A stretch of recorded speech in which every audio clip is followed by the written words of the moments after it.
അവന് വേണ്ടി സന്താനത്തെ ഉൽപ്പാദിപ്പിക്കണമെന്ന് മോശ കൽപ്പിച്ചിട്ടുണ്ട്. ഒരിടത്ത് 7 സഹോദരന്മാരുണ്ടായിരുന്നു. ഒന്നാമൻ ഒരുവളെ വിവാഹം ചെയ്തു. അവൻ സന്താനമില്ലാതെ മരിച്ചു. അനന്തരം രണ്ടാമനും പിന്നെ മൂന്നാമനും അവളെ ഭാര്യയായി സ്വീകരിച്ചു. അങ്ങനെ 7 പേരും സന്താനമില്ലാതെ മരിച്ചു. അവസാനം ആ സ്ത്രീയും മരിച്ചു.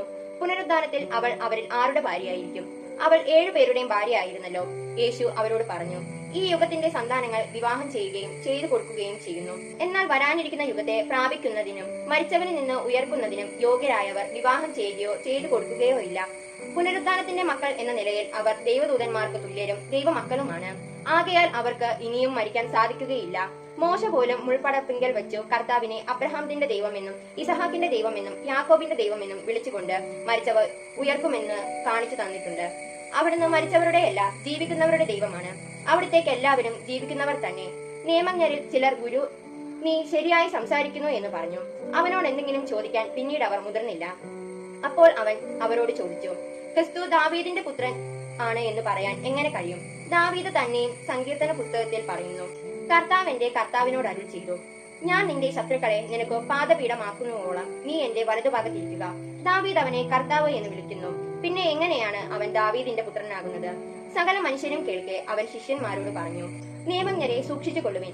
അവർ നീണ്ട മേലങ്കികൾ ധരിച്ചു നടക്കാനും പൊതുസ്ഥലങ്ങളിൽ അഭിവാദനങ്ങളും സിനഗോഗുകളിൽ പ്രമുഖ സ്ഥാനങ്ങളിലും വിരുന്നുകളിൽ ആഗ്രസ്ഥാനങ്ങളും ലഭിക്കാനും ആഗ്രഹിക്കുന്നു. അവർ വിധവകളുടെ ഭവനങ്ങൾ വിഴുങ്ങുകയും ദീർഘമായി പ്രാർത്ഥിക്കുന്നതായി നടിക്കുകയും ചെയ്യുന്നു. അവർക്ക് കൂടുതൽ കഠിനമായ ശിക്ഷാവിധി ലഭിക്കും. വിശുദ്ധ ലൂക്കായുടെ സുവിശേഷത്തിലെ 20-ാം അധ്യായത്തിലെ ചോദ്യോത്തരങ്ങൾ. ചോദ്യം 1. ഈശോ ദേവാലയത്തിൽ ജനങ്ങളെ പഠിപ്പിക്കുകയും സുവിശേഷം പ്രസംഗിക്കുകയും ചെയ്തുകൊണ്ടിരിക്കുമ്പോൾ ആരെല്ലാമാണ് ജനപ്രമാണികളോട് കൂടെ അവന്റെ അടുത്ത് വന്നത്?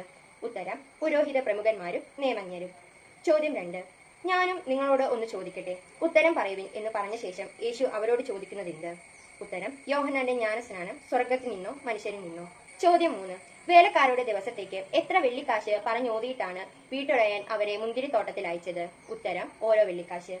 ചോദ്യം 4. സന്ധ്യയായപ്പോൾ വേലക്കാർക്ക് കൂലി കൊടുക്കാൻ മുന്തിരിത്തോട്ടത്തിന്റെ ഉടയവൻ കൽപ്പിച്ചതാരോട്?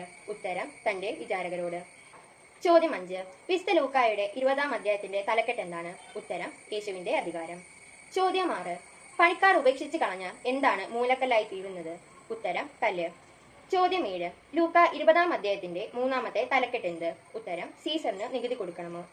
ചോദ്യം 8. അവർ നീതിമാന്മാരെന്ന് ഭാവിക്കുന്ന ചാരന്മാരെ അയച്ച് അവരുടെ അധികാരത്തിനും വിധിക്കും ഏൽപ്പിച്ചു കൊടുക്കത്തക്ക വിധം എന്തെങ്കിലും പിടിച്ചു കൊടുക്കാനാണ് അവസരം കാത്തിരിക്കുന്നത്? ഉത്തരം, ദേശാധിപതിയുടെ.